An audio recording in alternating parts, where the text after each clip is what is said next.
Buenas noches, amados hermanos. Dios los bendiga. Hoy, 13 de octubre, como todos los lunes, continuaremos con nuestro estudio del primer libro de Samuel, capítulo 24, pidiéndole al Señor Jesús nos guíe, nos dé entendimiento y blandura de corazón para corresponderle las enseñanzas que trae a nuestras vidas. En el capítulo 24 encontramos ricas enseñanzas sobre el carácter de Cristo reflejado en David, que nos hablan de humildad, misericordia, perdón y confianza en Dios como justo juez. El título de este capítulo es David perdona la vida de Saúl, y examinaremos este capítulo en 3 puntos importantes. A. David no mata a Saúl cuando tiene la oportunidad. Lo vemos en los versículos del 1 al 7. B.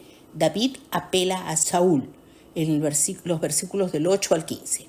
C. La reacción de Saúl hacia David en los versículos del 16 al 22. Punto A. David no mata a Saúl cuando tiene la oportunidad. Por favor, hermanos, acompáñenme en la lectura del capítulo 24 en los versículos 1 y 2, donde veremos que Saúl busca a David en el desierto de Engadi.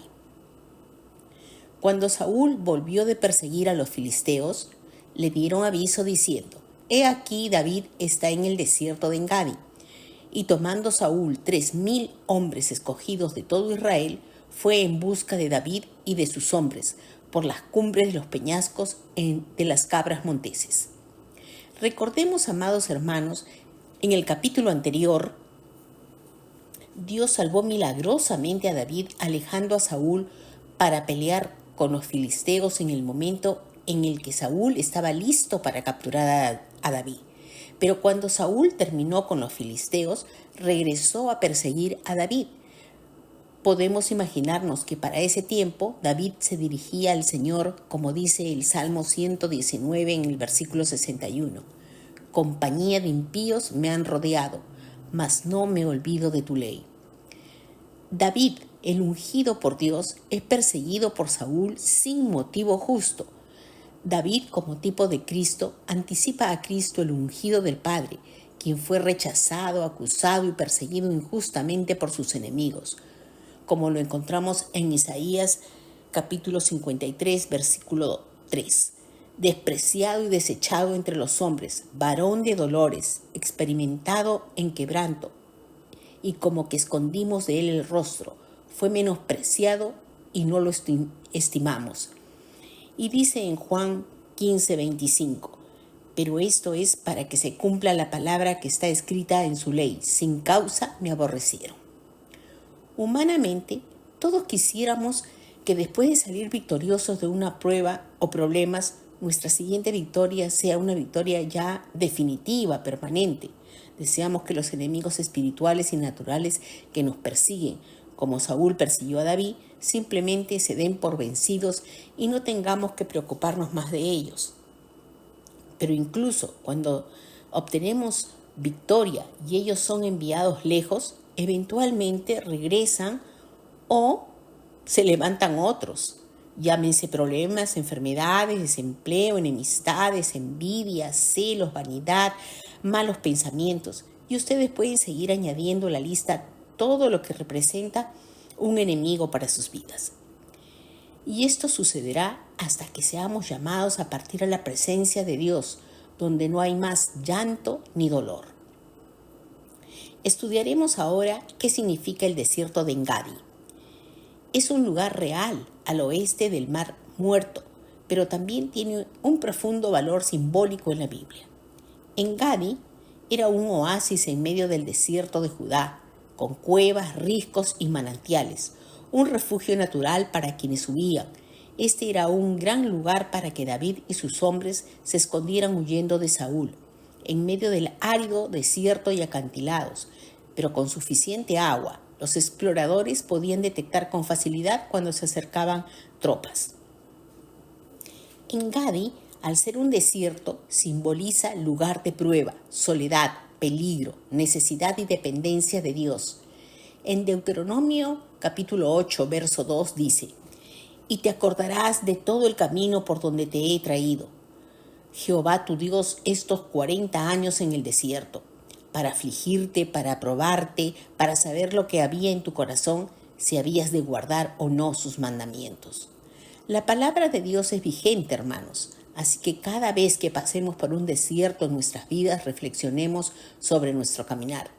Pero también veamos que es una oportunidad que el Señor nos da para depender más de Él y mejorar por Él y para Él. Nuevas son cada mañana y grande es su fidelidad. Es en el desierto donde Dios forma nuestro carácter, nos hace más fuertes espiritualmente, llevándonos a la madurez espiritual. Ya que en esos 40 años en el desierto podemos ver el simbolismo de un periodo de prueba. Podrían ser días, meses, años, en los que el Señor nos purificará, nos transformará y preparará para un nuevo comienzo o etapa final. Para David, En-Gadi fue un lugar de quebranto, humillación y dependencia absoluta de Dios, alcanzando madurez para la tarea que asumiría más adelante como rey de Israel. Aunque era un lugar inhóspito, En-Gadi tenía cuevas y agua, mostrando que Dios provee refugio y sustento en medio de la prueba. Es importante considerar, hermanos, que en el desierto estamos apartados de distracciones y nos lleva a buscar a Dios.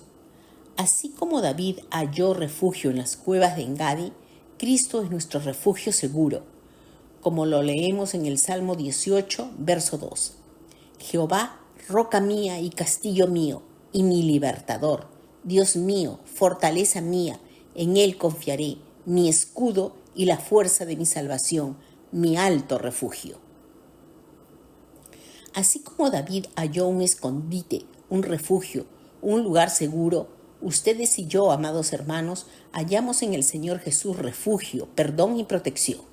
Cuando atravesamos un desierto, el Señor nos hace un llamado a la mansedumbre, aprendiendo a dejar que Dios sea el juez del enemigo que nos acecha, ya sea persona, problema o circunstancia. Pasemos ahora al versículo 3. En él vemos que Saúl, sin saberlo, llega a la cueva donde David y sus hombres se escondían. Y cuando llegó a un redil de ovejas en el camino donde había una cueva, entró Saúl en ella para cubrir sus pies. Y David y sus hombres estaban sentados en los rincones de la cueva. En este versículo vemos que Saúl, sin saberlo, llega a la cueva donde David y sus hombres se escondían. Allí había un redil de ovejas. Esto indica que era una cueva grande, lo suficientemente grande como para dar refugio a un rebaño de ovejas y aún quedar espacio para todos o la mayoría de los 600 hombres de David que se ocultaban en los rincones de la cueva. Dice que entró Saúl en ella para cubrir sus pies. Eso nos da pie a pensar que entró solo a la cueva y sus soldados y sus guardaespaldas quedaron afuera de la cueva, esperándolo. Textualmente dice que David y sus hombres estaban sentados en los rincones de la cueva. ¿Cuáles son las probabilidades para que Saúl atendiera sus necesidades personales en la misma cueva donde David se ocultaba? Esto no fue coincidencia, sino que fue arreglado por Dios para probar a David, para entrenar a David en sometimiento a Dios y para mostrar el corazón piadoso de David.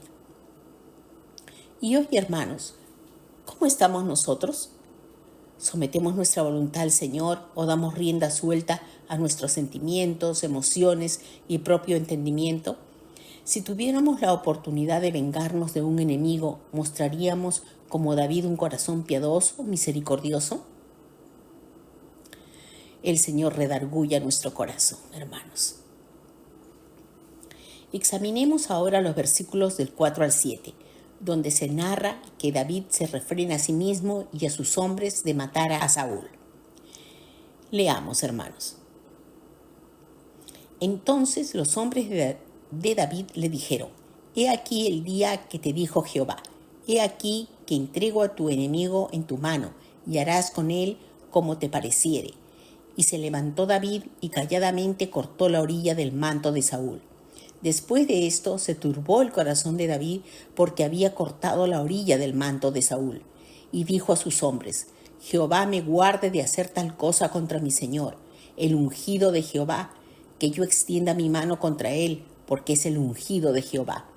Así reprimió David a sus hombres con palabras y no les permitió que se levantasen contra Saúl. Y Saúl, saliendo de la cueva, siguió su camino. Los hombres de David estaban emocionados ante la ocasión y creyeron que era un regalo de Dios. Ellos sabían que no era coincidencia que Saúl llegara solo a la cueva en ese momento, por lo que pensaron que esta era la oportunidad que Dios le daba a David para matar a Saúl. Aparentemente, en alguna ocasión anterior, Dios le prometió a David: «He aquí que entrego a tu enemigo en tu mano, y harás con él como te pareciere». Ellos creían que este era el cumplimiento de esa promesa y que David necesitaba alcanzarla por fe y por su espada. Leamos que se levantó David y calladamente cortó la orilla del manto de Saúl. Podemos imaginarnos a David escuchando este consejo de sus hombres y con su espada arrastrándose rápidamente hacia Saúl, cubierto por la oscuridad de la cueva. Los hombres de David estaban emocionados. Sus vidas como fugitivos al parecer estaba por terminar. Pero conforme David se acercaba a Saúl y extendía su espada, vemos que no lanzó sobre el cuello de Saúl ni le encajó con su espada. En vez de eso, él calladamente cortó la orilla del manto de Saúl. Probablemente Saúl se quedó profundamente dormido o quizás se quitó su manto. Cualquiera haya sido la situación, lo importante es que David, teniendo la oportunidad de matarlo en ese momento, decide perdonarlo. No tomó venganza, sino que decidió confiar en Dios como su justo juez. Por eso, en el versículo 12 de este mismo capítulo, le dice a Saúl: «Juzgue Jehová entre tú y yo, y véngueme de ti Jehová, pero mi mano no será contra ti». En el Nuevo Testamento vemos que el Señor Jesucristo también encomendó su causa a Dios Padre. En 1 de Pedro 2:23 dice: «Quien cuando le maldecían no respondía con maldición, cuando padecía no amenazaba, sino que encomendaba la causa al que juzga justamente». La victoria de David no fue una espada, sino su fidelidad a Dios. Cristo venció al pecado y a la muerte, no con violencia, sino con obediencia y sacrificio, como lo vemos en Filipenses 2, versículo 8. Y estando en la condición de hombre, se humilló a sí mismo, haciéndose obediente hasta la muerte y muerte de cruz. Y como resultado de su obra redentora, es exaltado. En los versículos del 9 al 11 dice: «Por lo cual Dios también lo exaltó hasta lo sumo, y le dio un nombre que es sobre todo nombre, para que en el nombre de Jesús se doble toda rodilla de los que están en los cielos y en la tierra y debajo de la tierra, y toda lengua confiese que Jesucristo es el Señor, para gloria de Dios Padre». Y nosotros, hermanos, somos llamados a seguir el ejemplo del Señor Jesucristo, como es mencionado en el mismo libro de Filipenses, capítulo 2, versículo 5. «Haya pues en vosotros este sentir que hubo también en Cristo Jesús».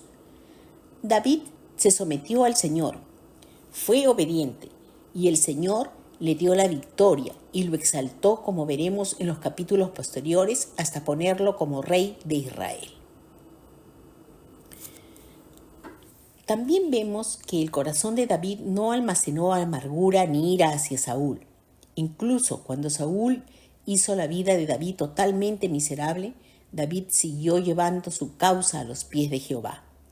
Si David hubiera guardado amargura o ira hacia Saúl, probablemente no hubiera podido resistir la tentación de matarlo cuando parecía ser una oportunidad libre de riesgos.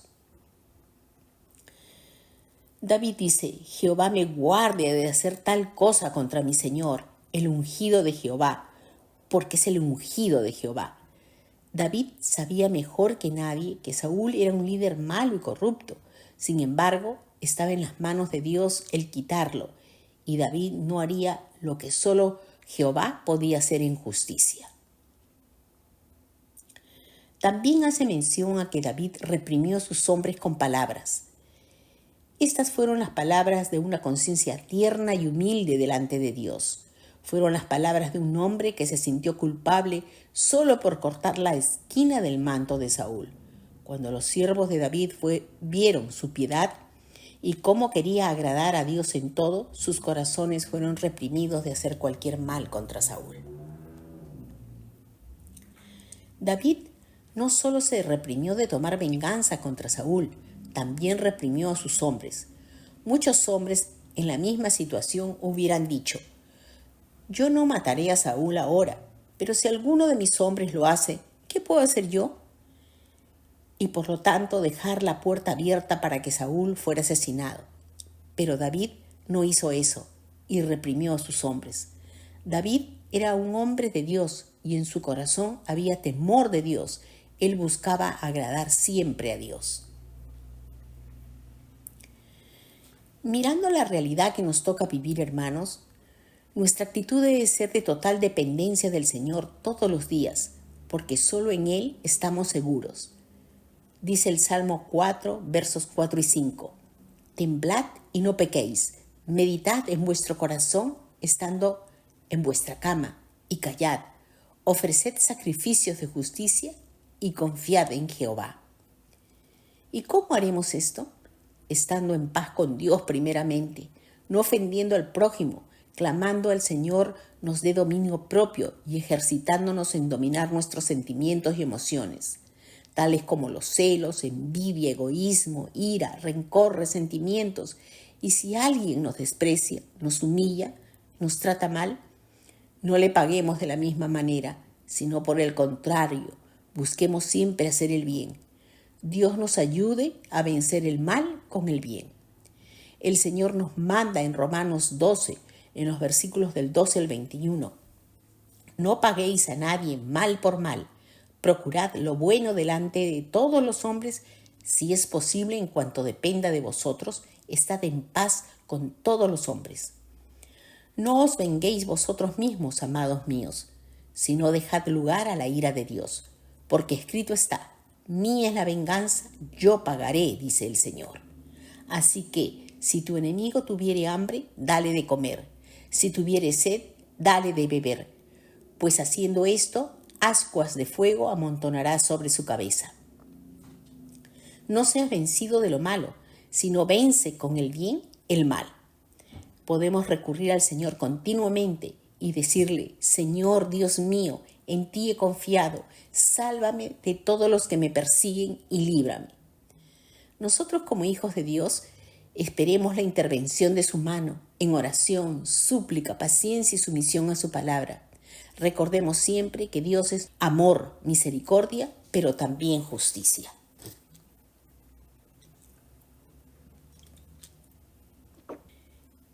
Entramos ahora al punto B, en el que veremos que David apela a Saúl. Leamos para ello el versículo 8, en el que David revela su presencia a Saúl. También David se levantó después y saliendo de la cueva dio voces detrás de Saúl diciendo: «Mi señor, el rey». Y cuando Saúl miró hacia atrás, David inclinó su rostro a tierra e hizo reverencia. Cuando David le dice a Saúl: «Mi señor, el rey», inclinándose su rostro a tierra y haciéndole reverencia, le demuestra sumisión. Y lo más importante viene cuando David inclina su rostro a tierra y le hace reverencia, demostrando una gran confianza en Dios, porque se hizo totalmente vulnerable ante Saúl. Saúl pudo haberle matado fácilmente en ese momento, pero David confiaba en que si hacía lo correcto delante de Dios, entonces Dios lo protegería y cumpliría la promesa. Hermanos amados, qué gran enseñanza nos ha dejado David en este pasaje. Fortalezcámonos en fe, esperanza en el Señor. Que en este tiempo malo y peligroso en el que vivimos, podamos decirle como David en el segundo libro de Samuel 22, en los versos 2 al 4. Jehová es mi roca y mi fortaleza y mi libertador. Dios mío, fortaleza mía, en Él confiaré. mi escudo y el fuerte de mi salvación, mi alto refugio, Salvador mío, de violencia me libraste. Invocaré a Jehová, quien es digno de ser alabado, y seré salvo de mis enemigos. El Señor no es hombre para que mienta, ni hijo de hombre para que se arrepienta. Así que, hermanos, podemos tener la total seguridad que Él es nuestra fuerza, Él es nuestro alto refugio, nuestro Salvador, y que Él nos librará de la violencia. Estudiemos ahora el discurso de David a Saúl en los versículos del 9 al 15. Y dijo David a Saúl: ¿por qué oyes las palabras de los que dicen: mira que David procura tu mal? He aquí han visto hoy tus ojos cómo Jehová te ha puesto hoy en mis manos en la cueva, y me dijeron que te matase, pero te perdoné, porque dije: no extenderé mi mano contra mi Señor, porque es el ungido de Jehová.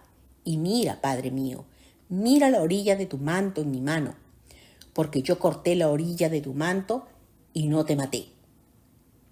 Conoce pues y ve que no hay en mí ni traición en mi mano, ni he pecado contra ti. Sin embargo, tú andas a casa de mi vida para quitármela. Juzgue Jehová entre tú y yo, y véngueme de ti, Jehová, pero mi mano no será contra ti. Como dice el proverbio de los antiguos: de los impíos saldrá la impiedad, así que mi mano no será contra ti. ¿Tras quién ha salido el rey de Israel? ¿A quién persigues? ¿A un perro muerto? ¿A una pulga? Jehová pues será juez, y él juzgará entre tú y yo. Él vea y sustente mi causa y me defienda de tu mano.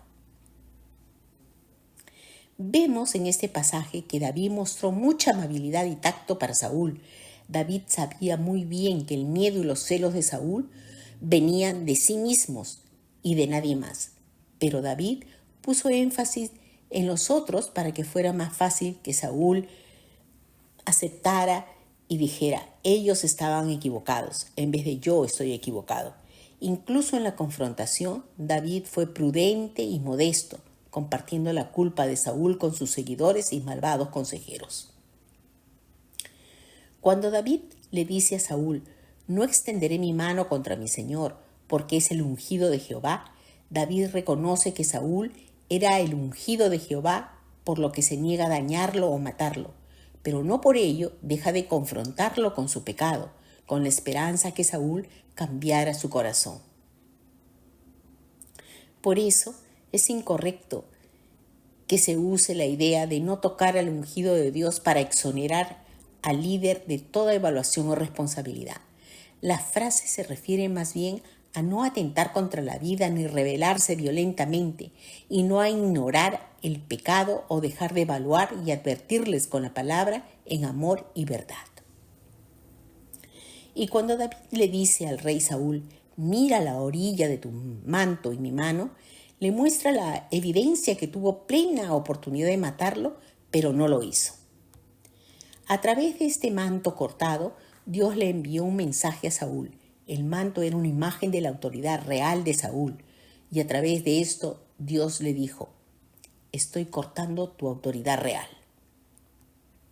Recordemos que en 1 Samuel capítulo 15, en los versos 27 y 28, el profeta Samuel reprendió a Saúl por la dureza de su corazón y por su desobediencia. Angustiado, Saúl intentó evitar que Samuel se fuera y agarró su manto. Y una porción del manto del profeta se rasgó. Cuando Saúl se quedó con el pedazo arrancado del manto de Samuel, éste le dijo: Jehová ha rasgado hoy de ti el reino de Israel y lo ha dado a un prójimo mejor que tú.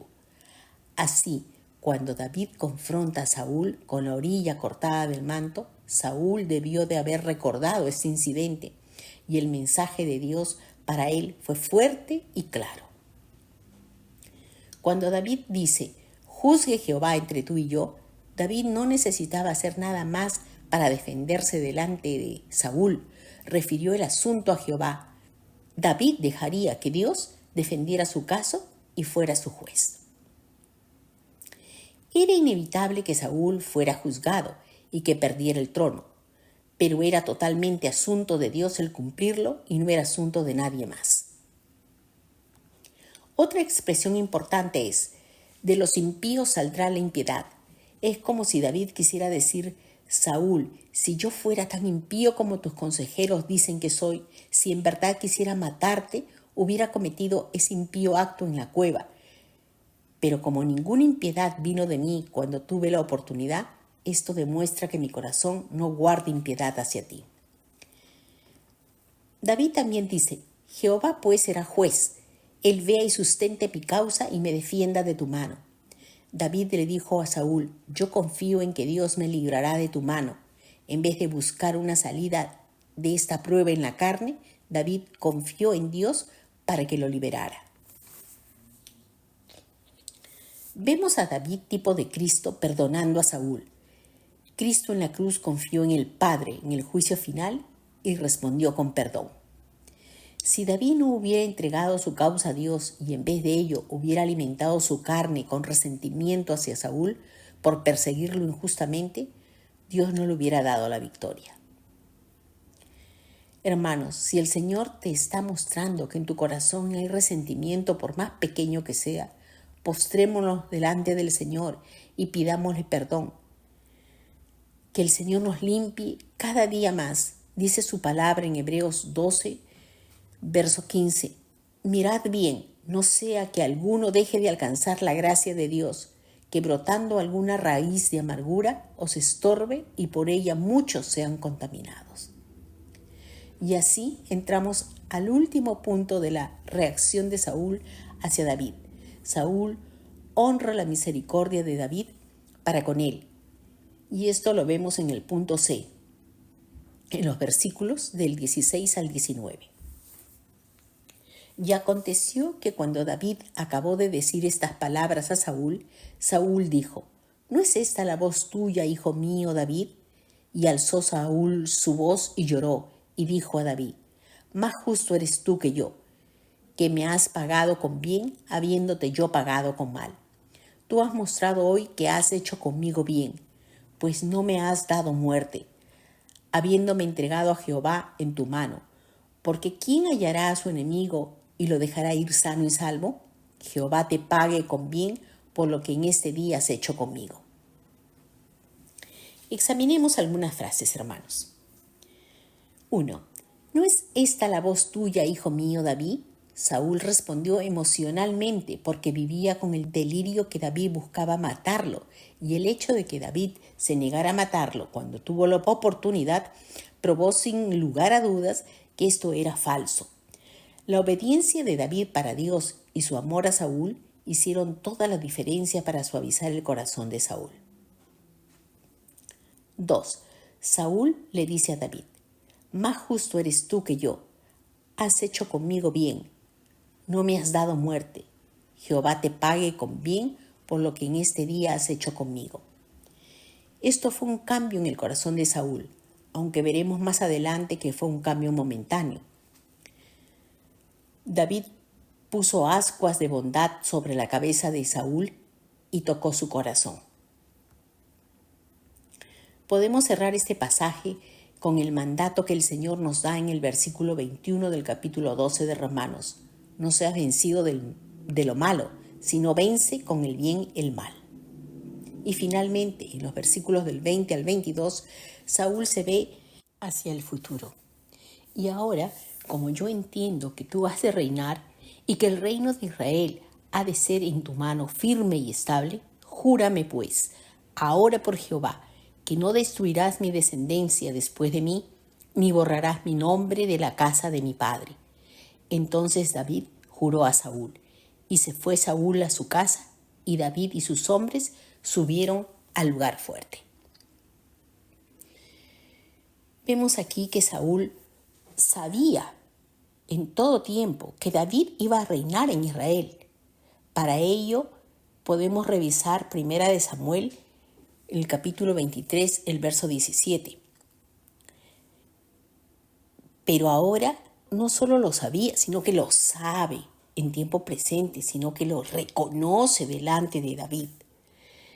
Saúl le hace jurar a David que no destruiría su descendencia. Esto porque en aquel entonces, cuando una casa real reemplazaba a otra, Era común que la nueva casa real matara a todos los gobernantes potenciales de la antigua casa real. Saúl sabía que algún día David y su descendencia reinarían sobre Israel y quiere que David le prometa que él y sus descendientes no matarían ni maltratarían a sus descendientes. Dice el versículo 22, entonces David juró a Saúl. Sin embargo, veremos en el siguiente capítulo que no se puede atar a Dios, a cuya voluntad todas las promesas, votos y juramentos en toda razón deben de ser sometidos. Por último, Saúl se fue a su casa y David y sus hombres subieron al lugar fuerte. David no regresó a casa con Saúl, ni fue restaurado en su casa ni en el palacio, porque David sabía que aunque Saúl le hubiera dicho de corazón en ese momento que lo perdonaba, la lucha sería permanente. Muchas veces una persona pareciera que se arrepiente y afirma reconocer sus pecados, como lo hizo Saúl, pero la validez del arrepentimiento y el cambio de corazón no se demuestra con la emoción del momento, se demuestra por la dirección que toma en la vida. Tal como dice la palabra, podemos decir nosotros, por sus frutos los conoceremos. Y David tenía todo el derecho a decir, me quedaré en la fortaleza hasta que sea la dirección que toma la vida de Saúl la que me demuestre que yo pueda ver sus frutos de bien, de bondad. David fue guiado por el Espíritu de Dios al tomar la decisión, porque veremos en los siguientes capítulos que Saúl vuelve a perseguirlo para matarlo.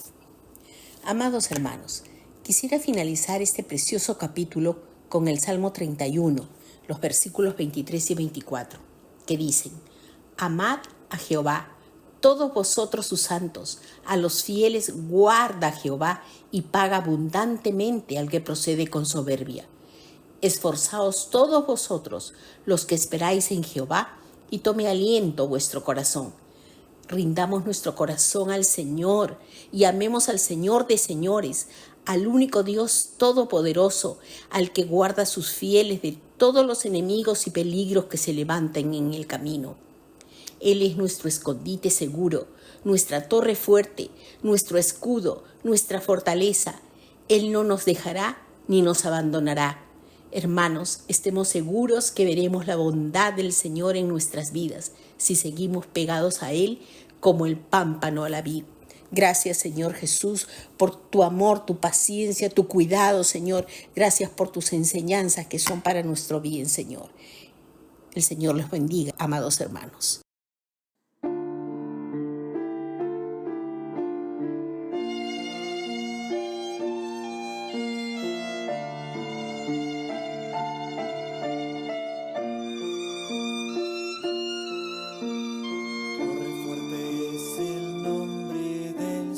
Torre fuerte es el nombre del Señor.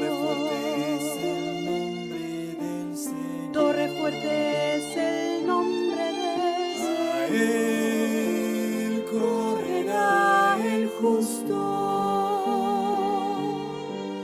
y levantado será. A él correrá el justo y levantado será. El Señor es la fortaleza de mi vida. Él es mi luz y mi salvación. El Señor es la fortaleza de mi vida. ¿De quién temeré? ¿De quién temeré? Hubiera yo desmayado,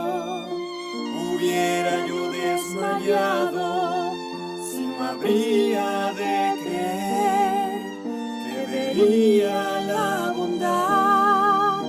Hubiera yo desmayado, hubiera yo desmayado, si no habría de creer que vería la bondad del Señor en mi vida. Torre fuerte es el nombre del Señor. Torre fuerte es el nombre del Señor. Torre fuerte es el nombre del Señor. Torre fuerte es el nombre del Señor. A él correrá el justo y levantado será. A él correrá el justo y levantado será. Y levantado será.